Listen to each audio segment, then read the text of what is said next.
Dele para adelante. Bueno, Dele para adelante, que el fin de semana. ¿Recuerdan? Bueno, hablaremos hoy de Constantino, el primer emperador cristiano, aquel que, según se dice, vio en el cielo, en una batalla, una cruz, y la leyenda, Inox signo vinces. con este signo vas a vencer, macho, y se hizo cristiano, aunque es mentira que haya registrado una conversión mística, fervorosa. Él vio en el cristianismo una formidable estructura que convenía a sus proyectos imperiales. No fue la conversión de Saulo, quiere decir usted. Claro, no fue así, no fue una conversión así. Quizá incluso esto de haber visto Constantino, el signo, fue una cosa que ni siquiera dijo quizá fue después, en fin.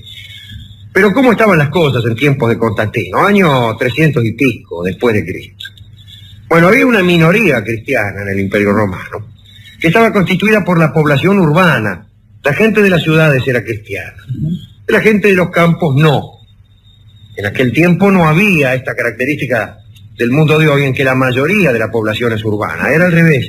La mayoría de la población vivía en los campos o en poblaciones muy pequeñas. Y esto era así a tal punto, digo, esto de ser cristianos los que vivían en las ciudades y no cristianos los que vivían en el campo, que a los no cristianos se les empezó a llamar paganos, es decir, habitantes de los pagus o propiedades rurales. Aunque yo tengo algunas otras etimologías más ingeniosas, aunque menos probables, y alguna vez se las diré. Ustedes saben que en las ciudades, en todo tiempo y lugar, ha residido la administración y la burocracia de las naciones. Ahora bien, el poder de Roma, desde la República hasta finales del Imperio, fue centralizándose cada vez más. Y Constantino vio en la Iglesia cristiana una organización política extraordinaria que podía poner al servicio del imperio. Ella tenía la burocracia imperial, le faltaba hacerse con la burocracia eclesiástica. Y empezó dando a los clérigos los mismos privilegios que a los sacerdotes paganos. O sea, los eximió de algunos impuestos, los eximió de servicios a prestar al gobierno. Y algo importantísimo, se concedió a todos los cristianos el derecho de testar a favor de la Iglesia, de dejar sus bienes a la Iglesia en el testamento. Y esto, allí donde existía fe en la vida futura, evidentemente constituye una gran fuente de ingresos para la Iglesia, porque muchos dejaban sus bienes a la Iglesia creyendo que de ese modo les iban a ser perdonados sus pecados con mayor facilidad. También reconoció los tribunales eclesiásticos, y así un obispo se convirtió en un funcionario imperial de grandísima importancia. Dicen muchos que Constantino promovía la construcción de iglesias. A él se le atribuye la construcción de la primera basílica de San Pedro, bueno, que estaba en el mismo lugar donde está la de ahora, que estuvo en pie más de 1000 años y que no fue destruida por ningún cataclismo, ningún desastre natural, digamos, sino por este afán de renovación que no solamente es propio de estos tiempos. A alguien se le ocurrió la idea de reemplazarla por una mejor, y hablamos el otro día de León X, de Julio II, de tantos papas que gastaron un montón de guita en la construcción de la que hoy es la Basílica de San Pedro. A raíz de eso vino el tema de la venta de indulgencias y vino el amigo Lutero a clavar en la puerta de un castillo ahí unas proposiciones. Pero volvamos a Constantino. Dicen que edificó San Pedro, pero también Letrán en Roma, y dicen que edificó la iglesia de la Veracruz en Palestina, en el mismo lugar donde, según contaban, la madre de Constantino, Helena, había encontrado la cruz del Salvador. Bien. Pero dicen también que en Jerusalén había hecho levantar la iglesia del Santo Sepulcro, y que en el Monte Olivete la de la Ascensión, y en Belén la de la Natividad. Pero bien puede ser que hayan sido las propias iglesias las que hayan atribuido a Constantino su fundación para darse dique. No es lo mismo haber sido fundado por Constantino que, por ejemplo, por Juan de los Palotes. Con Constantino empieza entonces a funcionar una gigantesca maquinaria imperial apoyada por la burocracia de la Iglesia. Pero de vez en cuando se venía a estropear el funcionamiento aceitado de esta máquina con unas piedrecitas a las que podríamos llamar herejías, y que molestaban mucho. Para Constantino, los problemas de herejía no eran tan interesantes desde el punto de vista religioso como en su aspecto político. Aquí, acerca de las herejías, hay que decir que el pensamiento griego, y particularmente el pensamiento alejandrino, tan proclive a las consideraciones, iba a decir bizantinas, pero íbamos a incurrir en un anacronismo, tan posible a estas consideraciones demasiado meticulosas, ávidas de minucias, llenas de controversias por detalle, y qué sé yo, estuvo en auge como nunca en la historia del mundo en esa época. Pues cada vez que uno se ponía a pensar, no hacía otra cosa que fundar una herejía. Y Constantino no tomó partido en ese sentido, pero le interesó desde el punto de vista político. En el año 313, el mismo del pseudo-edicto de Milán, había unos tipos llamados los donatistas, que eran una especie de integristas avant-la-garde, que habían provocado unos disturbios, ¿no? Ellos decían que durante las persecuciones se habían aguantado piola, que habían sostenido su fe contra viento y marea, mientras que otros más débiles, más acomodaticios, habían abjurado, habían fingido no ser cristianos, etcétera, etcétera. Bueno, entonces los donatistas se habían enojado un poco y se habían separado del obispo de Cartago y habían formado una iglesia aparte. Ahí interviene Constantino, y en el año 320 es donde aparece una piedra muy considerable para estropear el funcionamiento de la maquinaria imperial. Surge una discusión feroz justamente en Alejandría, entre un sacerdote, ni siquiera era obispo, sacerdote, se llamaba Arrio, y un obispo o patriarca que era Alejandro. Era más o menos, era mucho más compleja que esto, les juro, pero más o menos era así. Todos ustedes han oído hablar del arrianismo y de su larga historia. Pero Arrio decía que Dios Padre es eterno y no engendrado. El Hijo, en cambio, es creado por el Padre. Eso decía Arrio. Alejandro dictaminaba: el Padre y el Hijo son coexistentes. Dios Padre no precede en nada al Hijo. Entre los dos no existe ninguna anterioridad, ni siquiera conceptual. El Hijo está engendrado de manera inengendrada. Arrio contestaba: esas palabras son heréticas. Si el Hijo existe eternamente, si no tiene principio, no es el engendrado, hijo del inengendrado. Entonces hay dos inengendrados, es decir, hay dos dioses, decía Arrio. Esta manera de pensar de Arrio niega la consustancialidad y en cierto modo también la divinidad de Cristo. Vamos, si Dios Padre es anterior y el Cristo es engendrado por Dios Padre, y no hay dos dioses sino uno, pues de ahí a negar la divinidad de Cristo hay un paso, que después fue dado. Sí. Bien, la discusión empieza a hacerse violenta. Es posible que se hubieran podido entender, pero no solamente había cuestiones teológicas aquí, sino políticas. Y además había encono. Los partidarios de Arrio acentuaban las divergencias. Ahí estaba Eusebio de Nicomedia y el otro Eusebio de Cesarea, que Cesarea era una ciudad de Palestina, marítima, ¿no? Era el puerto marítimo donde se abastecían de pescado en Jerusalén. Los que querían pescado fresco lo mandaban a pescado de mar, ¿no? Lo mandaban pescar a Cesarea y se lo traían rajando a los poderosos a Jerusalén. Así dicen que hacía Poncio Pilato, que se hacía traer pescado fresco del Cesarea. Este Eusebio de Cesarea era discípulo de Orígenes, que ustedes saben, tuvo la mala idea de castrarse, mitad para preservar su castidad. Sí. Es una manera muy dolorosa de preservar la castidad. Casi tan dolorosa como la otra. Bien.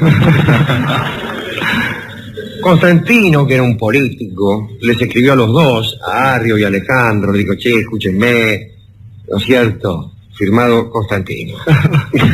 Así era la... Sí, porque no tenía mucha facilidad de palabra. les dijo en realidad, devolvedme la tranquilidad. Él creyó que estas discusiones eran como las discusiones paganas. Él era un pagano. Después se hizo cristiano, quizá por conveniencia, pero él era básicamente un pagano. Tenía el marote de un pagano. Y le parecía que estas discusiones eran como aquellas polémicas de café acerca de si Hermes, o si Zeus, o si este o el otro, que eran cuestiones más bien poéticas que otra cosa. Bueno, acá no. Esto era una cosa de que te mato y me matás. Bueno, las exhortaciones voy a decirlo de nuevo, sí, las exhortaciones de Constantino fueron vanas.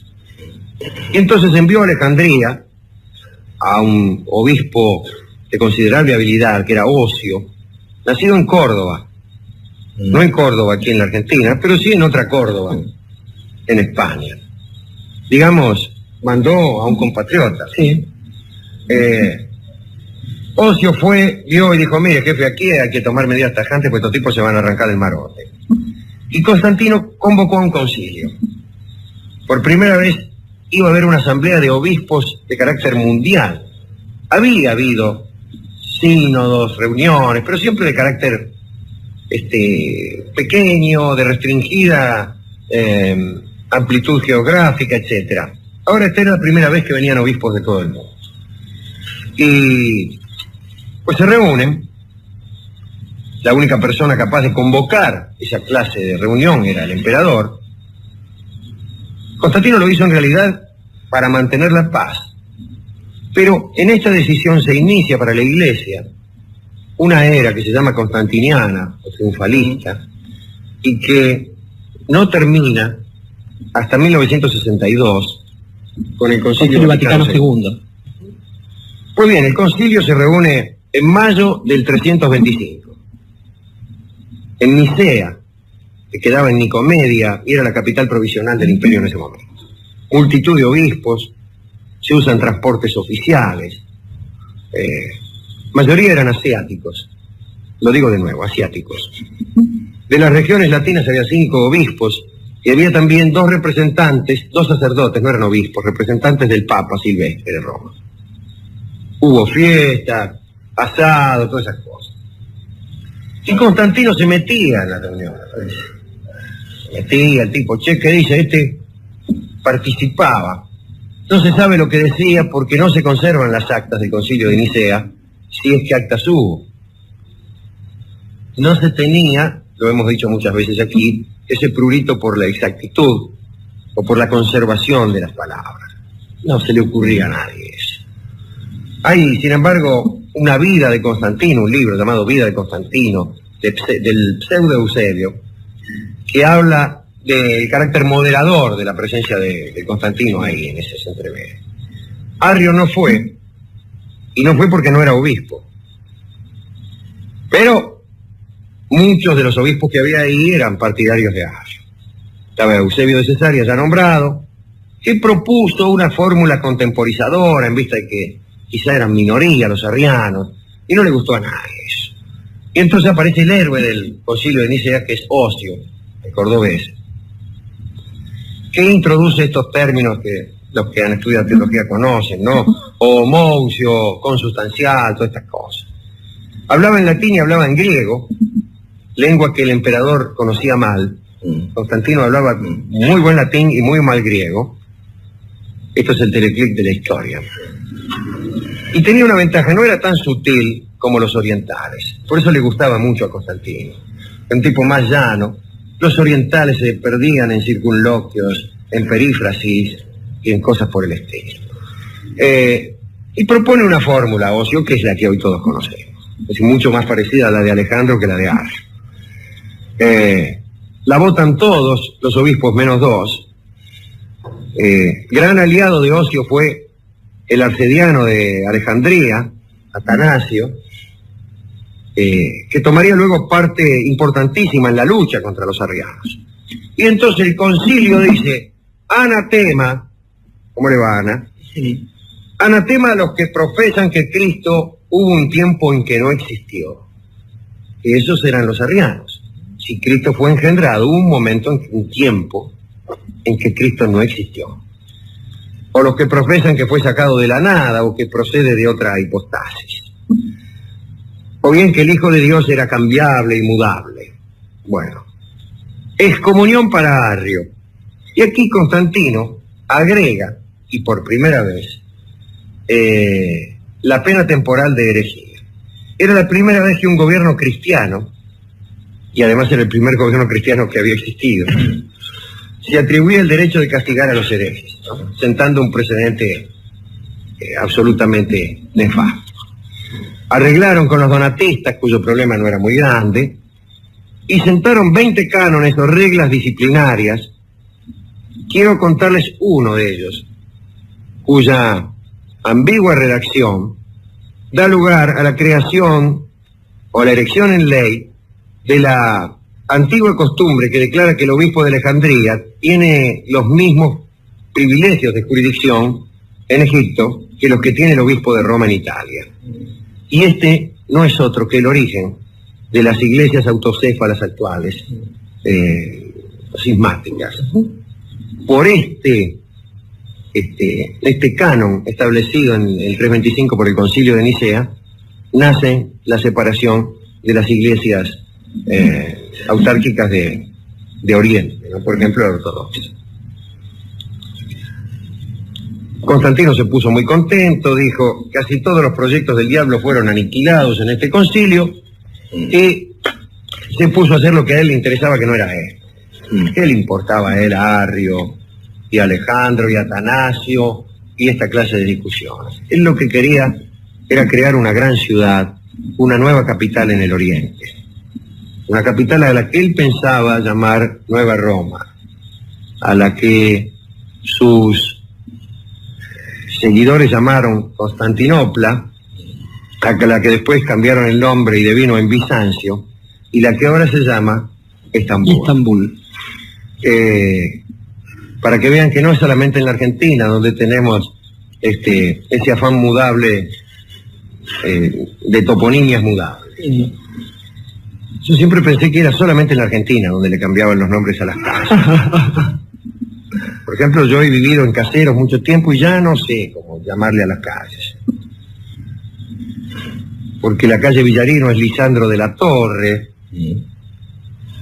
y la calle del Pacífico se llama 21 de junio de 1969. Mire qué nombre para ponerle una calle. Yo vivo en la calle 21 de julio de 1969, 1969.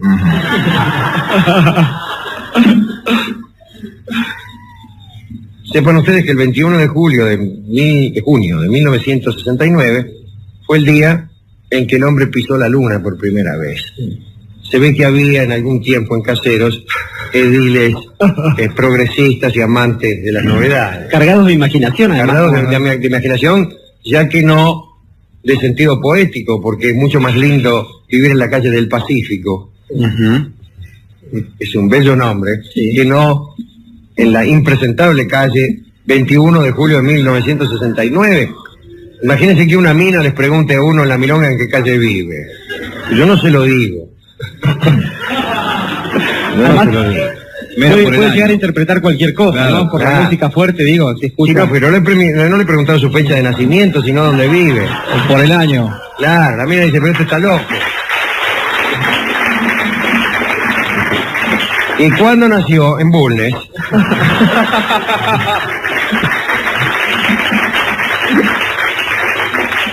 Bueno, pero ¿a quién dedicar esta recordación del burócrata Constantino, de los oportunos milagros a los que asistió, del oportuno o inoportuno concilio al que convocó, etcétera? Resulta difícil. Es un tema árido y munícipe este que hemos tratado hoy, porque casi no tiene la extravagancia que suelen tener los temas que aquí tratamos. No aparecen doncellas de la nada, ni aparecen reyes locos. No, aquí es un burócrata que sabe lo que quiere. Yo creo que, Alejandro, es menester decir en este momento que quizás esa especie de falta de héroes o heroínas para buscar en términos de dedicandos facilita otras cosas. Y en principio la cosa que facilita es esta, recordar que, qué sé yo, casi diariamente, cuando alguna persona trata de buscar problemas o malentendidos que deriven de esta historia de Occidente, como fue la fundación del catolicismo, se las agarran con la Santa Madre Iglesia. Y entonces ahí empieza una grave confusión, que es la de confundir una institución y una serie de ideas que conlleva esta institución con aquella otra cosa que quizás es mucho, no quizás, seguramente es mucho más pura porque es la que funda la institución. Digo en principio que es interesante separarlos tanto, separar la hacienda, no mezclarla, cuando estamos hablando de cosas como la fe del catolicismo, incluso la fe más dogmática del catolicismo y aquella institución que la fue representando. Y en ese sentido pienso también en un efecto que produjo este tipo de cosas, este movimiento que empezó con una pequeña secta allá por el Oriente y que terminó, digamos, consagrándose a partir de una expansión política justamente con este muchacho Constantino. Creo que lo interesante que se había producido ahí, amén de ciertas facilidades, como el hecho de que podía volverse cristiano cualquier hijo de vecino, viniese de donde viniese, y esto también le convenía al imperio. Lo que estableció fue, primero, el cambio de algunas situaciones, crear una ideología a partir del amor. Esta cosa para la humanidad que no sé si es del todo adecuada para la humanidad, me da la impresión en general de que no es así. O esta posibilidad del libre albedrío, esta cuestión de hacerse cargo de las propias culpas, es lo que ha generado una sucesión de confusiones. Y tengo para mí, usted decía que esta discusión empezada allí por el siglo IV ha terminado en 1962 con el Papa Juan XXIII y el Concilio Vaticano II.